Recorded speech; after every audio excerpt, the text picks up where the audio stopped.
들의 마음속에 진정한 그리스도의 평화와 진정한 그리스도의 복음을 가질 수 있도록 인도하여 주시사 이 무너져가는 이 세상의 질서를 주여 아름답게 회복시킬 수 있도록 인도하여 주옵소서. 성도들의 가정마다 여러 가지의 번민과 고민과 걱정과 기도의 제목거리가 있습니다. 주께서 아실 줄로 믿사오니 주여 가정마다 방문하여 주시옵시고 하나님 앞에 기도하는 것마다 주께서 응답하여 주시옵소서. 문제가 해결되게 하여 주시옵시고 질병이 치료받게 하여 주시옵시고 갈등이 해결되게 하여 주시옵시고 상처가 치료받는 귀한 시간들이 되어줄 수 있도록 주께서 성령으로 역사하여 주옵소서. 특별히 파고다교회를 사랑하시고 파고다교회에 하나님의 놀라운 뜻과 비전이 계셔서 그 많은 장소를 찾다가 이곳으로 주님께서 정하여 주신 줄로 믿습니다. 이곳에서 복음이 온전히 씨앗을 내릴 수 있도록 인도하여 주시옵시고 어두워진 이 세상에 등불처럼 바뀔 수 있는 그러한 교회가 되어줄 수 있도록 인도하여 주시고 바다에서 표류하는 배들이 등대를 바라보며 찾아오는 것처럼 하나님이 파고다 교회가 그 역할을 감당할 수 있도록 축복하여 주옵소서. 오늘도 여러 가지 이유로 특별히 마음의 상처를 가지고 이 교회에 찾아오지 못하는 사랑하는 성도들 어디 있든지 간에 주께서 함께하여 주시옵시고 있어야 할 자리에 있게 하여 주시고 들어야 할 것들을 듣게 하시고 봐야 할 것들을 볼 수 있는 거룩한 은혜를 더하여 주시옵소서. 혹여나 육신의 연약함 때문에 나오지 못하는 사랑하는 성도들이 있습니까? 주께서 함께 하시사 저 갈보리산 언덕 위에서 흘리셨던 주님의 그 거룩한 보혈의 피가 머리부터 발끝까지 흘러넘치게 하여 주시사 병의 질병의 근원이 깨끗하게 해결되는 거룩한 역사가 나타나게 하여 주시옵소서. 오장육부 모든 심장 모든 골수 관절까지도 주께서 함께하여 주시옵시고 피 묻은 오른손으로 어루만져 주시사 의사가 해결할 수 없는 것까지도 주께서 완벽하게 해결해 주실 줄로 믿습니다. 소문난 교회가 되게 하시고 하나님 파고다 교회를 통해서 복음이 번져나갈 수 있도록 인도하시되 초대교회에 일어났던 놀라운 성령의 역사가 다시 한번 일어날 수 있도록 주께서 함께하여 주옵소서. 오늘도 주의 말씀을 사모하며 주님의 거룩한 전전에 찾아온 사랑하는 성도들 말씀을 통해서 은혜 받게 하여 주시고 말씀을 통해서 감동을 넘어 변화되게 하여 주시옵시고 말씀을 통해서 모든 것들이 해결되고 치유되는 거룩한 시간이 되게 하여 주옵소서. 사단마귀 틈타지 못하도록 성령의 강력한 역사가 성령의 강력한 그 검이 이 교회를 지켜주시고 부족한 종의 입술을 지켜주시사 오늘 하나님의 말씀만으로 증거될 수 있는 거룩한 시간 되게 하여 주옵소서.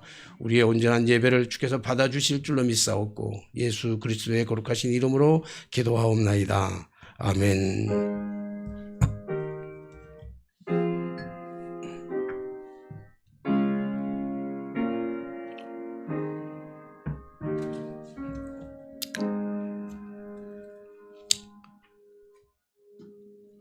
535장 합송하시겠습니다.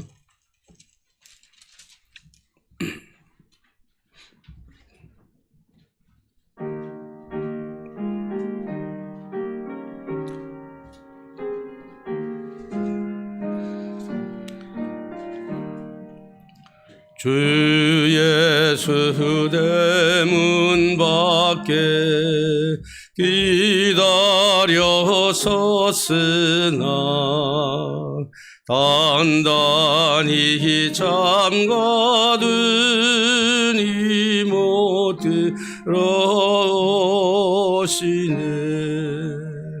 나 주를 믿노라고 그의 이름 부르나 문 밖에 세워두니 참나 예수치라. 문 두드리는 손은 못 박힌 손이요 도가시 멸류관은 그 이마 둘렀네. 이처럼 기다리심 참 사랑이로다. 문 급게 닫아두니 한없는 내 죄라. 주 예수 간곡하게 권하는 말씀이 내 죄로 죽은 너를 너 박대할소냐. 나 죄를 회개하고 본문을 엽니다. 곧서 자정하사 떠나지 마소서.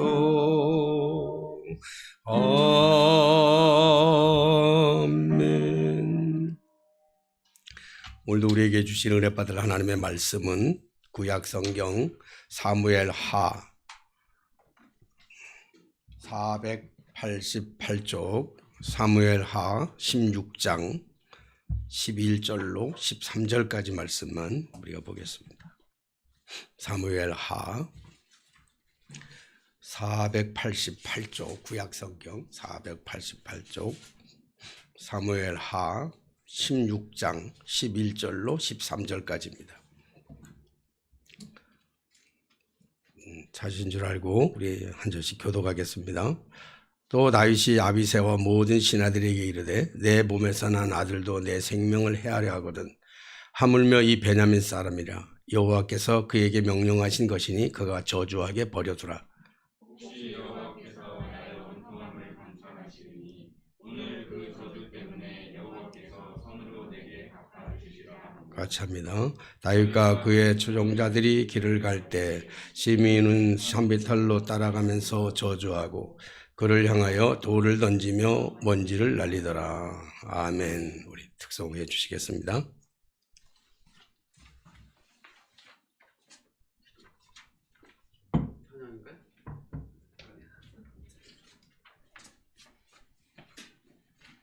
아까 했던 347장 큰 목소리로 같이 좀 부탁드리겠습니다.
우리의 삶에 있어서 가장 우선시되는, 가장 우리의 삶의 가장 앞에 바로 예배를 두고 예배를 사모하며 주님의 거룩한 전전에 찾아나온 여러분들에게 주님이 주실 수 있는 한없는 축복과 은혜가 여러분들에게 넘쳐나게 되시기를 주님으로 축원합니다. 똑같은 돌멩이라 할지라도 그 돌멩이를 사용하는 사람이 어디다가 두느냐에 따라서 전혀 다르게 사용되죠. 사용하는 사람이 두는 곳에 따라서 때로는 걸림돌이 되기도 하고 때로는 그것이 디딤돌이 되기도 하는 것이지요. 똑같은 조약 돌멩이라 할지라도 그것이 누가 사용하느냐에 따라서 내용이 전혀 달라지죠. 개구장이 아이들이 사용하게 되면 남의 집 장독대나 남의 집 유리창을 깨기도 하지만 그러나 다윗의 손에 들려 있을 때는 골리앗, 블레셋의 장수인 골리앗을 죽이는 그러한 큰 무기가 되기도 하는 것입니다. 마찬가지로 똑같은 말을 해도 그 말을 듣고 그 말을 어떻게 해석하고 이해하느냐에 따라서 전혀 다른 내용으로 들려질 수가 있을 것입니다. 여러분 혹시라고 하는, 제가 또 혹시라고 했는데 혹시라고 하는 말로 오늘 제목을 정했는데 혹시라고 하는 말의 의미가 어떤 것인지 잘 알 수 있죠. 혹시라고 하는 똑같은 말인데도 불구하고 그 말을 부정적으로도 사용할 수도 있고 긍정적으로도 사용할 수 있는 것이죠. 불신앙의 사람들은 혹시라고 할 때 대체적으로 염려하고 두려움에 사용하는 말이죠. 배가 조금 아프면 혹시 위험이 아닐까, 기침 조금 하면 혹시 폐렴은 아닐까, 머리가 조금 하면 뇌종양은 아닐까, 혹시 뇌종양이면 어떡하지? 이런 염려와 두려움 속에 우리를 몰아가기도 합니다. 조그마한 일이 생겨도 혹시 이 일을 통해서 우리 집안에 우환은 생기는 건 아닐까, 혹시 이렇게 불신앙의 사람들은 이런 두려움 속에 이 말을 사용하기도 하죠. 그러나 신앙인들에게는 이 혹시라고 하는 이 단어는 믿음의 가능성을 이야기하고 있는 것이죠. 혹시 분명히 좋은 일이 있을 거야. 혹시 이런 큰 일이 우리에게 아주 하나님의 큰 사랑, 하나님의 가없이 쓴 은혜가 있을 거야. 새해를 맞이하면서 모두가 다 그런 꿈들을 꾸는 거 아닙니까? 우리가 이번 주 금요일이면 파고다교회 창립 21주년이나 되는, 벌써 21년이나 지나는 이 시간을 회상해 보게 되는데 21년 동안 늘 그 모양 그 모습으로 우리가 살아왔는데 혹시, 저도 그런 생각합니다. 혹시 2023년에는 하나님께서 우리 파고다교회에 그동안에 경험하지 못했던 엄청난 축복을, 엄청난 부흥을 주시지는 않을까, 이런 믿음의 가능성을 가지고 기대하죠. 제가 겪었던 이 목회의 삶 속에서 아마 가장 힘든 시기를 지금 거쳐가고 있는 이때 아마 이렇게 많은 어려움들을 주고 많은 육신의 연약함 때문에 오는, 몸이 이렇게 나이 때문만 오는 건 아닌 것 같은데 계속적으로 지속적으로 이제 아픈 걸 보면서, 그리고 여기저기서 보이지 않는 이 여러 가지 시련들이, 공격이 들어오는 것들을 보면서 지금까지 경험하지 못하는 걸 보면서 나름대로 생각해 봅니다. 혹시 이것을 통해서 나를 더 연단시키고 나를 더 훈련시키셔서 이제 마지막 목회 5년 동안에 정말 하나님이 보이지 않는 엄청난 기적의 역사를 보여주시지는 않을까. 또 눈으로 보는 성장이 아니라 할지라도 이 어려운 시험들을 잘 견뎌나갈 수 있다고 한다면 그건 역시 하나님의 은혜고 하나님의 축복이 아닐까. 그래 넘어지지 않고, 시험에 넘어지지 않고 흔들리지 않고 하는 것도 하나의 승리라고 생각됩니다. 어떤 사람은 사탕처럼 달콤한 그런 말에도 상처받거나 속아 넘어지는 경우도 있는가 하면, 어떤 사람은 독이 묻은 가시 같은 그런 찌르는 말에도 자신을 돌아보고 각성하는 기회를 삼기도 하는 것이죠. 독이라고 하는 것은 사람에게 결코 좋지 않은, 사람들에게 큰 해를 입히는 것이지만 그래도 그 독을 잘 다스리면, 오히려 그 독이 명약이 되는 경우도 왕왕 있을 수가 있습니다. 그렇기 때문에 그것은 어떤 말이냐, 어떤 돌멩이냐, 어떤 독이냐가 중요한 것이 아니라 그것을 받아들이는 사람이 어떻게 이해하고 어떻게 해석하느냐에 따라서 삶의 질이 전혀 달라진다고 하는 사실을 우리가 알게 되는 것입니다. 다윗의 생애를 본다고 한다면 다윗의 생애는 그야말로 파란만장한 그러한 삶을 살았던 사람이죠. 어린 목동으로 있을 때 형들, 아버지의 심부름으로 형들의 전쟁터에 나가 있는 형들을 위문하러 도시락 싸가지고 갔다가 그 앞에서 블레셋 용장, 블레셋 장수인 골리앗의 고함치는 소리, 이스라엘 백성들이 벌벌 떨고 하나님의 이름을 망명태에 익히는, 하나님을 아주 업신여기는 저 블레셋의 그 장수, 그 할례받지 못한 저 인간을 보다 못한 다윗이 나가서 그 조약돌을 가지고, 물맷돌을 가지고 그의 이마를 찢고, 그리고 그의 가지고 있는 그의 칼을 가져가 그의 목을 베서 이스라엘의 그 위기, 이스라엘의 절체절명의 위기, 그 위기를 극복해내는 그런 큰 일을 도모하기도 했던 사람입니다. 그래서 그 일로 말미암아 당대 왕이었던 사울 왕의 사위가 되기도 했잖아요. 하지만 그 사위가 됐던 오히려 그 일이 또 볼모가 돼서 오히려 다윗은 사울 왕의 시샘과 미움을 받게 돼가지고 끊임없이 사울 왕이 다윗을 죽이려고 하잖아요. 본인이 몇 번 죽이려고 했고 사람들을 보내서 다윗을 죽이려고 했던 여러 가지, 그래서 다윗이 가는 곳마다 올무를 넣어서 사람들을 보내서 다윗을 죽이려고 했습니다. 사울 왕이 죽을 때까지, 사울 왕이 죽을 때까지 다윗을 죽이려고 온갖 술수와 온갖 방법과 온갖 음모를 꾸며가면서 다윗을 괴롭혔습니다. 다윗 사울 왕이 죽고 하나님이 사울 왕을 패하신 다음에 그 제2대 왕으로 하나님께서는 다윗 왕을 임금으로 세우셨죠. 다윗을 왕이 된 후에도 다윗은 파국지세로 영토를 넓혀갔습니다. 전쟁에 나가면 백전백승이에요.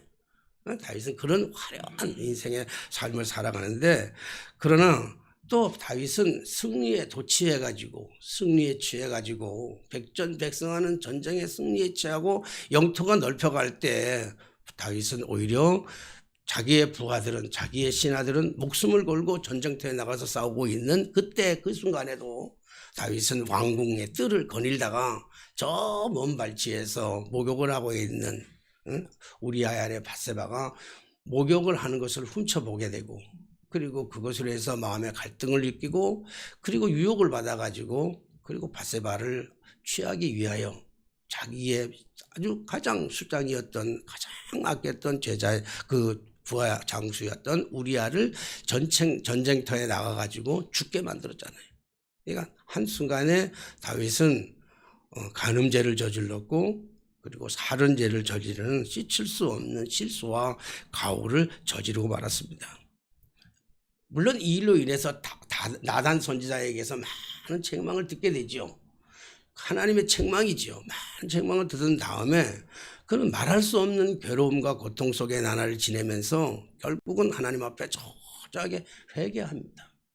그의 시편에 보면 얼마나 그가 하나님 앞에 눈물로 회개했냐고 한다면 그의 눈물이 자기의 침상을 띄울 만큼, 얼마나 눈물을 많이 흘렸으면 자기의 침상을 띄울 만큼 흘렀다 그러겠습니까? 그게 초조하게 뼈저리게 이미 지나간 과거였지만 그 자신의 한순간의 실수와 가오가 그를 그렇게 견디기 어렵게 만드는 거지요. 그래서 눈물로 초조하게 회개하는 그러한 회개 끝에 하나님의 용서함, 하나님께서 용서한다고 하는 하나님의 용서함을 그가 받기도 하게 됩니다.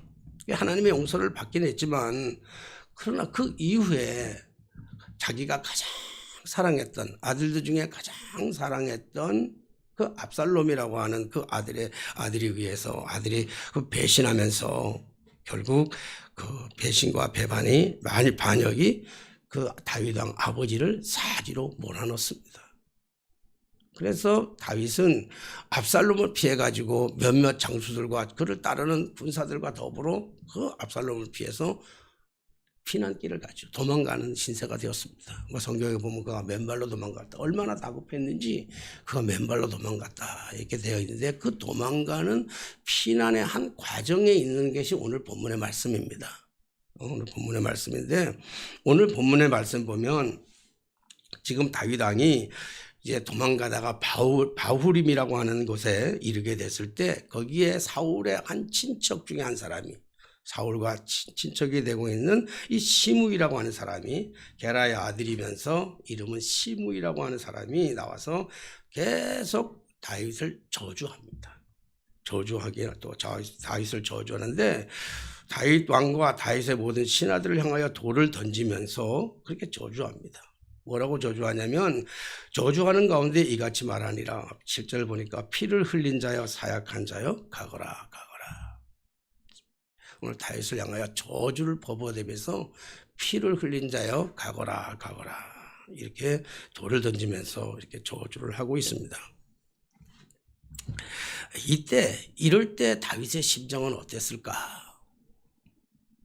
이렇게 자식에 의해서 정말 사랑했던 자식이 배반을 하고 반역을 하고, 그래서 자식이 아버지의 가슴에 칼을 들이대는 이러한 사실 속에서 도망가고 있는 이때에 바로 바후림에서 시므이라고 하는 사람이 나와가지고 다윗을 그렇게 조롱하고 그렇게 비난하고 저주를 퍼부어댄다고 했었다면, 아마 다윗은 말로 다 할 수 없는 분노와 고뇌로 가슴이 시커멓게 다 들어갔을 것입니다.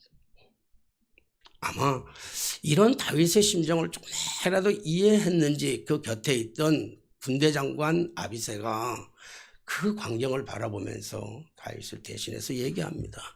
저는 죽은 개만도 못한 저 자식을, 저 입을 단칼에 찢어 죽일 수 있도록 다윗 왕이여, 나에게 기회를 허하여 주십시오. 명령하여 주옵소서. 저건 두 번 찌를 것도 없습니다. 저런 죽은 개만도 못한 저 인간은 내가 단칼에 죽여버릴 테니까, 그래서 저 입에서 나오는 저주의 말을 단칼에 죽여버릴 테니까 허해달라고 얘기합니다.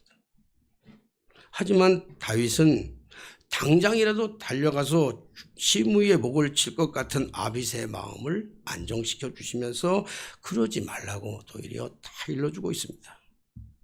그러지 말아라. 그냥 가만히 둬라. 저주하도록 가만히 놔둬라. 이렇게 얘기합니다. 사람이 어떻게 이럴 수가 있겠습니까? 감정을 가진 사람이라고 한다면 당연히 이런 일에 대해서는 분노해야 되죠. 뿐만 아니라 억울한 일을 당하면 당연히 어딘가에서 화풀이를 해야 되는 것이 인간의 마음 아니겠습니까? 누구에게나 다 동일한 마음일 거예요. 사람이라면. 저주를 퍼부어도 되는, 지금 자신이 자식에게 대해서 도망가는 이 심정도 쓰라린 가슴을 안고 그 괴로움 속에서, 절망 속에서, 좌절 속에서, 그 뭐라고 표현할 수 없는 이런 속에서 시므이가 나타나가지고 오히려 저주하니까 다윗의 마음은 얼마나 아팠겠습니까? 그런데도 불구하고 다윗은 가만히 있으라고 하니까 다윗은 정말 사람이 아니무니까, 정말 사람 아니, 감정도 없는 그런 사람이, 감정도 녹슬어버린 그런 사람이 아닙니까? 사실 사울 왕을 죽인 것은 다윗이 아니에요. 오늘 시므이가 나와가지고 지금 사울 왕의 죽은 모든 원한을 다 품어가지고 다윗에게 다 저주로 퍼붓잖아요. 근데 실질적으로 사울 왕을 죽인 것은 다윗이 아니잖아요. 오히려 다윗은 사울을 살리기 위해서 무단히도 노력했던 사람입니다. 사울 왕이 자기를 죽이려고 숱하게 했을 때도 오히려 도망다니다가 도리어 사울을 죽일 수 있는 기회가 몇 차례 왔습니다. 자기와 함께 도망갔던 사람들이 그 사울을 죽이겠다고 했을 때도 다윗은 굳굳이 말렸던 사람입니다. 사울이 죽은 것은 다윗이 죽은 것이 아니라 사울이 전쟁에 나갔다가 적군이 쏜 화살에 맞아가지고 사울이 죽은 거예요. 다윗하고는 전혀 상관이 없어요. 사실적으로 본다면. 근데 이 모든 것을 다윗에게 책임을 전가하고 자식에게 행해서 피를 많이 흘린 자여 저주를 법으로 되는 이 시므의 말을 들었을 때 다윗의 입장에서는 단칼에 죽이고 싶었을 거예요. 우리 같으면 그렇지 않겠어요? 그런데 내가 손을 붙지도 않아. 그 까불고 있는 저주를 퍼부어대는 까부는 저 인간을 내가 안 죽여도 돼. 아비새라고 하는 군대 장관이 가가지고 다윗은 허나간다가 아비새가 죽여버리면 되는 거예요. 단칼에 한 방이면 끝나는 거예요. 두 번 찌를 것도 없어요. 한 방이면 끝나는 거예요. 오늘 아비새가 얘기하는 저 죽은 개 같은 저를 한 방이면 죽어버리는데 저 입을 아주 막아버리겠다. 그렇게 얘기하는데도 불구하고 다윗은 가만두라고 얘기합니다. 왜일까요? 왜 이런 억울한 일을 당하면서도, 왜 이런 답답한 일을 당하면서도, 이런 누명을 써가면서도 다윗이 왜 가만히 두라고, 아비새에게 가만히 두라고 얘기했을까요? 그 대답이 본문에 그 해답이 오늘 본문에 나와 있죠. 오늘 11절의 말씀에 보니까 11절 말씀 보니까 또 다윗이 아비새와 모든 신하들에게 이르되 내 몸에서 난 아들도 내 생명을 해하려 하거든 하물며 이 베냐민 사람이랴 여호와께서 그에게 명령하신 것이니 그가 저주하게 버려두라. 이 말을 할 때 다윗의 심정은 오죽했겠습니까? 저주하고 있는 그를 향해서 아비새뿐만 아니라 그와 함께 동행했던, 여러분 얼마나 쪽팔리겠어요. 지금 그래도 압살롬에 의해서 도망가고 있는 신세긴 하지만 그래도 일국의 왕입니다. 그렇잖아요.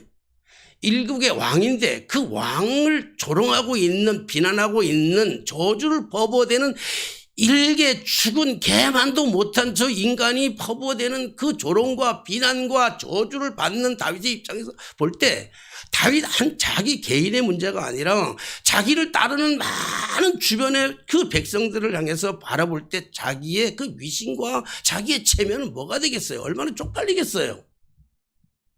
그래서 단칼에 죽이는 것도 다윗의 권위일 수도 있을 텐데 오히려 다윗은 그런 일을 행하지 아니하고 얘기하고 있습니다.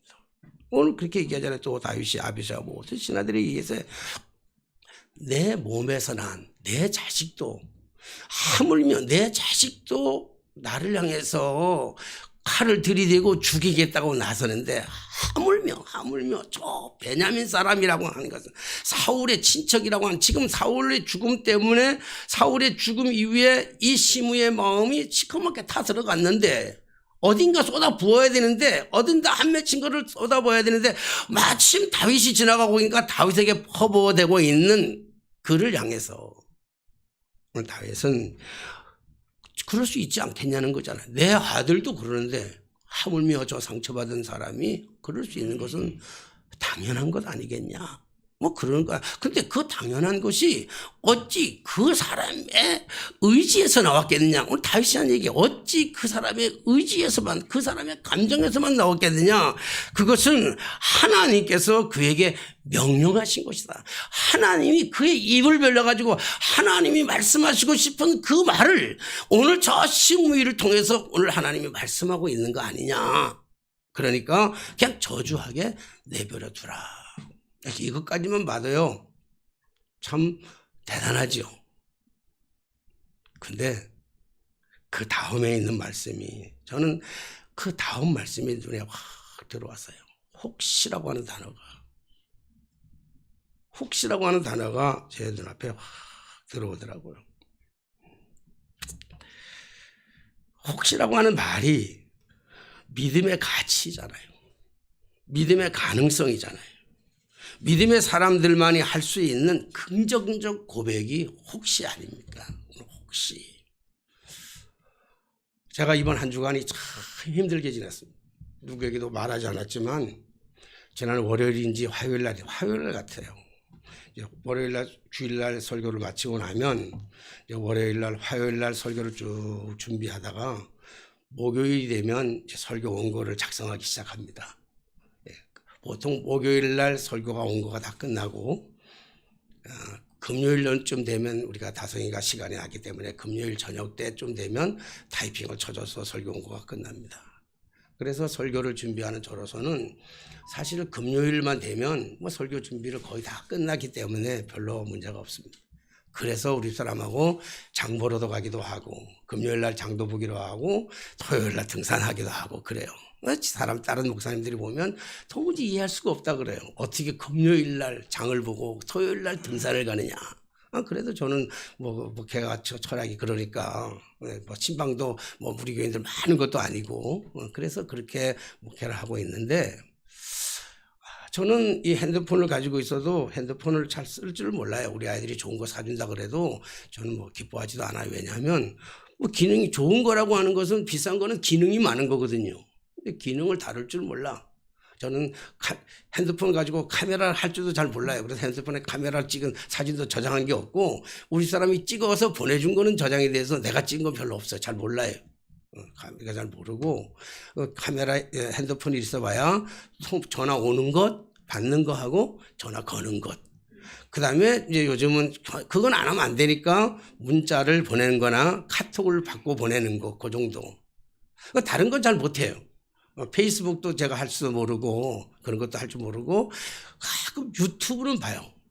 유튜브를 보면서 유튜브를 통해서 뭐 우리 파고다교회 설교도 조금 들어가 보기도 하고 내가 설교한 거지만 또 내가 다시 돌아보기도 하면서 혹시 잘못된 건 없는가 교정할 건 없는가 돌아보기도 하고 다른 건 안 하고 그리고 뭐 돌아가는 세상사 돌아가는 것도 좀 알아야 되니까 다른 건 모르고 그냥 유튜브에 들어가 가지고 유튜브라고 써 있는데 거기 들어가 이렇게 누르면 창에 누르면 보이니까 유튜브 이렇게 보이는데 유튜브 그 위에 뭐 이렇게 여러 표시가 이렇게 있는데 종같이 이렇게 생긴 표시가 하나 종처럼 생긴 표시 옆에 빨간 글씨로 일자라고 하나 써 있는 거예요. 계속 뭐 보면서도 주일날 보면서도 무심하게 넘기고 월요일날 보면서 무심하게 되는 게 아니라 종 같은 게 빨간 게 있어서 이렇게 뚝 눌러봤어. 이게 도대체 왜 빨간 게 일자가 있냐고 뚝 눌러봤더니 거기에 문자가 들어왔는데 악플이 달린 거예요. 저에 대한 악플이 진짜 심한 악플이. 우리 아이들한테도 얘기 안 했고 우리 집사람한테도 얘기를 안 했어요. 왜냐하면 우리 집사람이 그거 듣고 너무 흥분하고 너무 속상해할까 봐. 악플을 다 왔는데 악플을 보는 순간에 저는 생전 평생을 살아가면서 그런 악플을 처음 받아보니까 너무 당황스러운 거예요. 이거 어떻게 해야 될지 모르겠어. 막 가슴이 벌렁벌렁 뛰고 야 이거 목회를 내 설교에 대한 악플이야.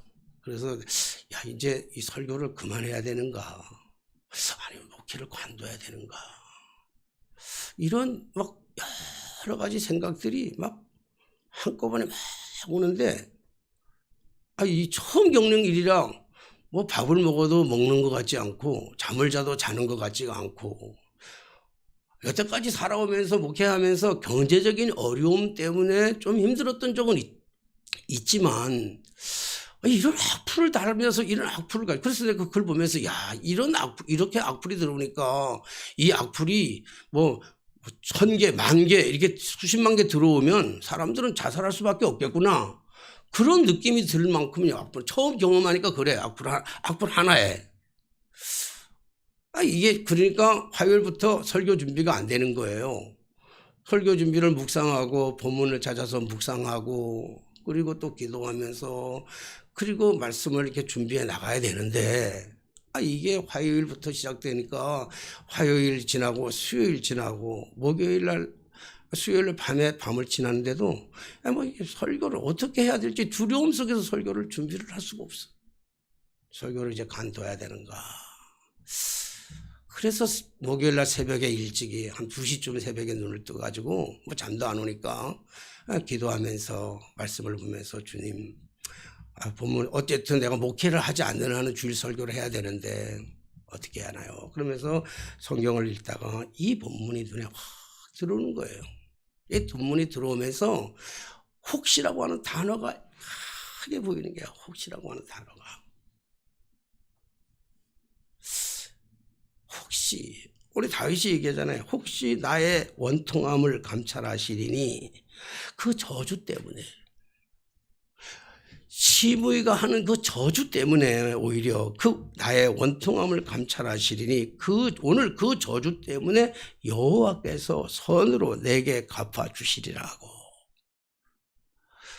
그 엄청난 그 저주 속에서도 오히려 그 저주를 하나님께서 선으로 갚아주실 것에 대한 그 기대, 믿음에 대한 가능성, 믿음에 대한 가치, 이것이 혹시죠, 혹시. 이 말씀을, 이게 글자가 어마어마하게 크게 나쁘더라고. 혹시라고, 그 제목을 혹시라고 했잖아요. 축구 선수들이 골을 넣을 때, 야구 선수들이 홈런을 칠 때 동일하게 얘기하는 말이 뭐냐면, 축구 선수들이 골을 뜨는요, 골대가 엄청나게 커 보인대요. 골대가 엄청나게 커 보이는데다가 축구공이 어마어마하게 커 보인대. 야구를 홈런 치는 사람들은요, 홈런 치는 그날 그분을 물어보면요, 공이 주먹만한 공이요, 수박만하게 보인다는 거야. 수박만하게. 그러니까 홈런을 친대. 오늘 저는요, 그 답답하던 심정이 여기서 확 다 내려앉는 거예요. 모든 문제가 다 해결되는 거예요.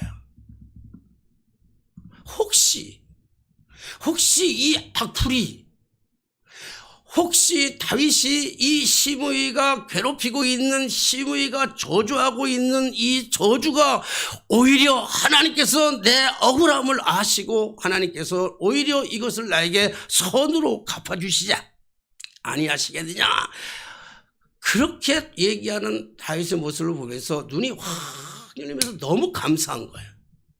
악플을 달아준 사람이 너무 감사한 거예요. 두 가지로. 첫 번째 감사는요, 어쨌든 우리 파고다교회에 클릭하고 들어왔잖아요. 사람이 싫으면요, 다 싫어.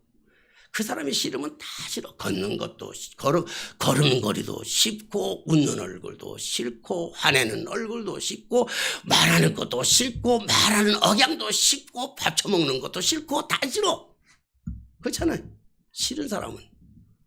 모르겠어. 이분이 난 누군지를 몰라. 누군지를 전혀 모르는 사람이니까 나는 어떤 사람인지를 몰라요. 누군지는 몰라. 근데 목사님일 수도 있죠. 내가 가르쳐준, 설교를 가르쳐준 목사님들이 있을 수 있고, 뭐 여러 사람이 있는데 제가 아무리 머리를 짜내도 이런 글을 보낼 사람은 내 주변에는 없는 것 같은데도 어쨌든 보냈어요. 그런데 중요한 거는 어쨌든 그분이 나를 미워하든 저주하든 싫어하든지 간에 파고다교회에 클릭해서 내 설교를 들었으니까 그 설교에 대해서 판단할 거 아니에요. 안 들으면 안 되잖아요.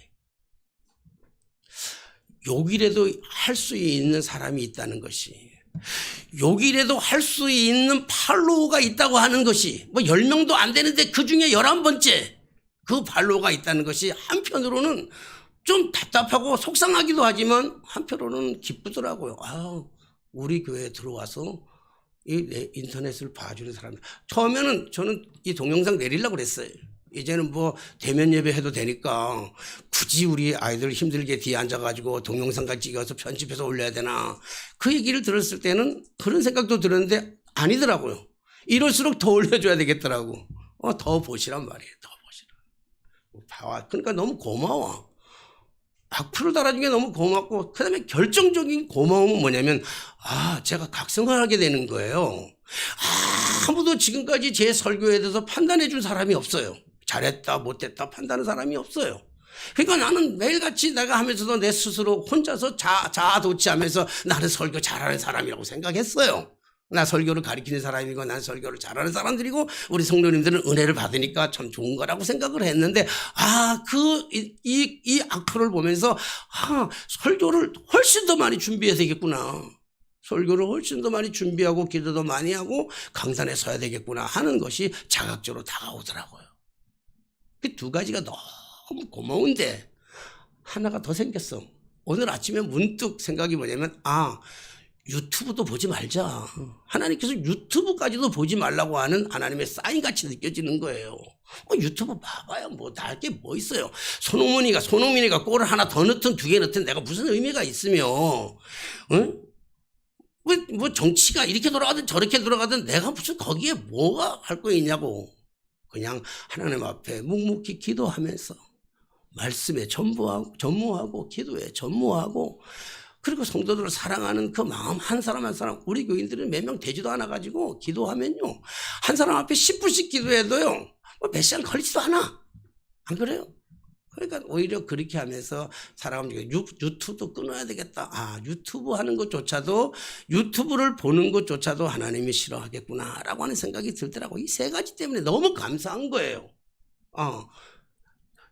내 설교를 누군가는 그래서 들어주는구나, 감사.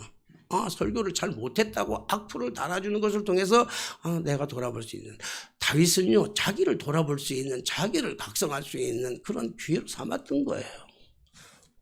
자기의 지난날의 모든 모습들을 다시 한번 돌아보면서 앞으로 자기가 가야 할 그 길을 달아보면서 하나님께서 시므의 입에다가 하나님의 말씀을 넣어서, 그러니까 오늘 저에게 주는 이 악플은 마치 하나님이 나에게 하고 싶은 말을 그 사람을 통해서 말씀하는 건 아닐까. 오히려 그것이 저에게는 큰 힘이 되고 큰 위로가 되더라고요. 그렇잖아요. 똑같은 거라도, 똑같은 말을 들어도 그 말이 평생에 가슴에 안고 평생에 가시가 되고 평생에 상처가 돼서, 그 말이 내 평생에 상처가 돼서 그렇게 나를 괴롭히는 수도 있지만, 오히려 그 똑같은 말이라도 그것이 나를 돌아보게 하는 하나의 각성의 기회가 되었다고 한다면 그건 크나큰 무기죠. 크나큰 도구이죠. 오히려 하나님 앞에 너무 감사하게 되더라고요. 감사하고. 그리고 이제 목회가 5년도 안 남았는데, 목회가 5년도 안 남았는데 지금까지 파고들교회 교인들 몇 명 안 냈다고 그냥 설렁설렁 얼렁얼렁 하던 그런 목회가 아니라, 이제 나머지 5년은 정신 바짝 차리고, 기회가 없잖아요. 우리 다 다음 주에, 이번 주 말고 그 다음 주죠. 다음 주 말고 2월 첫째 주 말고 둘째 주에 제가 존경하는 목사님, 삼천교회 은퇴하신 문희수 목사님, 제가 참 존경하는 목사님인데 몇 차례 좀 만나보고 싶어가지고, 만나서 내가 식사 대접도 좀 해야 되거든요. 왜냐하면 내가 신세를 많이 졌기 때문에, 그분이 있을 때. 그래서 신세를 많이 졌는데 이 목사님들을 같이 만나기가 너무 어려워. 시간 들이고는 만나기 어려운데, 마침 우리 집사람이 여보, 그 문희수 목사님 우리 교회 한번 주일날 은퇴하셨는데 설교 초청하면 어때? 그러더라고요. 그때 그 생각을 한 번도 못해서, 제가 못한 이유는, 첫째로는 우리 교인들이 몇 명 안 모이는데 외부 강사를 모시는 것도 그 외부 강사한테 좀 미안하더라고요. 그래서 마음이, 그래서 여러 가지 그 생각을 못했지. 그리고 전화를 했어요. 전화를 했는데 목사님이 우리 교회 와달라니까 너무 좋아하는 거야. 왜 그걸 몰랐을까? 은퇴하고 났는데 1년밖에 안 됐는데 우리 교회 같은 교회 오라는데 너무 좋아하는 거야. 그래서 내가, 우리 목사님 우리 교회는 둘째 주에 교인들이 제일 많으니까 2월 달에는 지금 며칠 안 남았고 날도 춥고 하니까 그냥 3월 둘째 주 오시죠. 그랬더니 아니야 나 2월 둘째 주에 갈게 그러더라고. 한 달을 기다릴 수가 없는 거야. 그래서 2월 둘째 주에 오는 거예요. 또 사실은 제가 이런 설교에 악플을 달았는데 이게 용기도 잘 안 나고요. 그래서 외부 강사도 한번 모셔봐야 되겠다, 이런 겸사겸사하는 마음으로 모셨는데 너무 좋아하는 거예요. 그걸 보면서 천하의 문희수 목사님이 그렇게 설교하고 싶어하는 이 모습을 바라보면서, 나도 얼마 남지 않았어. 5년밖에 남지 않았는데, 5년도 채 안 남았는데, 그 악플을 보면서 나를 다시 한번 돌아볼 수 있는, 나를 각성할 수 있는, 나를 다시 한번 채찍질할 수 있는, 하나님께서 나를 다시 한번 연단시키시고 훈련시키시고 각성시키시는 이 계기로 저를 삼으니까 그 악플이 고맙더라고요. 솔직한 얘기로 오늘 우리의 메시지 들어와서 악플을 다시는 분이 있을런지는 모르지만 그분이 또 다를지도 몰라요. 근데 저는 안 볼 거예요. 앞으로는 칭찬도 안 볼 거고, 악플도 안 보고, 선플도 안 볼 거고, 악플도 안 볼 거예요. 그냥 제가 말씀을 그냥 열심히 준비하고 그냥 선포하고 기도하고, 그렇게 이제 할 건데, 오늘 다윗이 그런 거잖아요. 혹시 우리 같이 한번 읽어볼래요? 12절 같이 한 목소리로 한번 읽어보겠습니다. 12절 시작. 혹시 여호와께서 나의 원통함을 감찰하시니 오늘 그 저주 때문에 여호와께서 손으로 내게 갚아주시리라 하고. 다윗이 가지고 있는 원통함이 어떤 원통함일까요? 제가 겪는 원통함 정도가 아닐 거 아니에요. 피가 마르는 원통함일 거예요. 얼마나 기가 막힌 원통함이겠습니까? 얼마나 분노가 끓어오르는 그러한 원통함이겠습니까? 모든 것 다 때려부수고 싶은 그 원통함이 그 마음에 차고 넘쳐도, 그러나 오히려 그것 때문에, 그 원통함 때문에 오히려 하나님께서 내 마음을 감찰하시리니 오늘 그 저주 때문에 여호와께서 선을 내게 갚아주시리라. 다윗은요 회복하잖아요. 다시 왕권을 회복하잖아요. 그리고 다시 예루살렘으로 돌아오잖아요. 다시 예루살렘에 돌아올 때 여기 시므이가 나와가지고 다윗 앞에 석고 대제를 합니다. 석고 대제를. 잘못했다고. 하나님께서 그 마음을 잡아주시고, 하나님께서 그 중심을 잡아주시고, 다윗을 지키시고, 다윗을 보호하시니까 다윗에게 그렇게 저주를 퍼부어대던 시므이가 지금은 반전이 돼서 나와가지고 머리를 땅에 대고 석고 대제를 합니다. 그때 다윗은 그를 단칼에 죽이지 않잖아요. 그를 용서하는 것처럼 보입니다. 용서하는 것처럼 보이지만 다윗의 마음에는 큰 상처가 된 거예요. 그게. 너무너무 큰 상처가 되니까 다윗이 죽을 때 자기의 아들 솔로몬에게 시므이는 절대로 놔두지 말라고 얘기하잖아요. 시므이는 솔로몬 아들에 의해서, 다윗의 아들 솔로몬에 의해서 시므이는 죽습니다. 물론 시므이가 잘못한 게 있으니까 다윗의 경계를 정해놨는데, 어디까지 넘어오지 말라고 정해놨는데 시므이가 그걸 어기고 넘어왔기 때문에 솔로몬이 그것 때문에 시므이를 죽여요. 원수는 내가 갚는 게 아니구나. 원수는 내가 갚는 게 아니고 원수는 하나님께서 갚아주시는 것이구나. 원수 갚으려고 애쓸 것도 없어.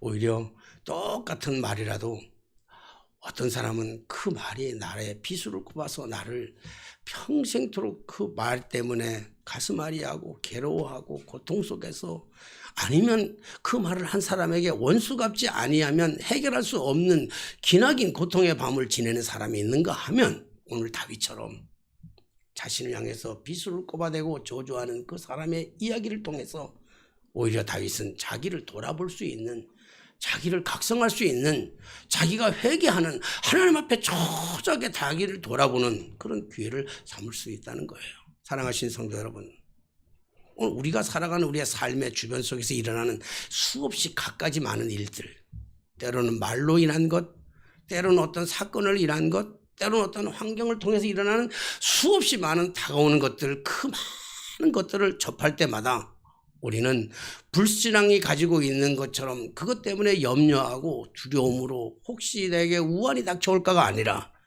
다윗처럼 혹시 이 일로, 혹시 이 원통함으로 하나님께서 나를 선하게 갚아주시지 않을까라고 하는 믿음의 기대를 가지고, 어떤 사건이 벌어진다 할지라도, 어떤 일이 일어난다 할지라도, 어떤 소리를 듣는다 할지라도 혹시라고 하는, 혹시 믿음의 가능성을 가지고 여러분 승리하는, 패배자가 되지 마시고 승리하는 사람들, 말을 정복하는, 어떤 말이든지 정복하는 그러한 저 여러분들의 삶에 되게 되시기를 주님의 이름으로 간곡하게 부탁을 드립니다. 기도하겠습니다. 하나님 아버지 감사합니다. 오늘도 우리에게 귀한 말씀으로 우리가 어떻게 살아가야 될지 삶의 놀라운 비견을 가르쳐 주신 주여, 오늘도 우리의 삶 속에서 일어나는 여러 가지 갖가지 일들을 통해서, 그 일을 통해 하나님이 주시고자 하는 혹시 크고 놀라운 비밀들을 우리가 경험할 수 있도록 축복하여 주옵소서. 예수님의 이름으로 기도하옵나이다. 아멘.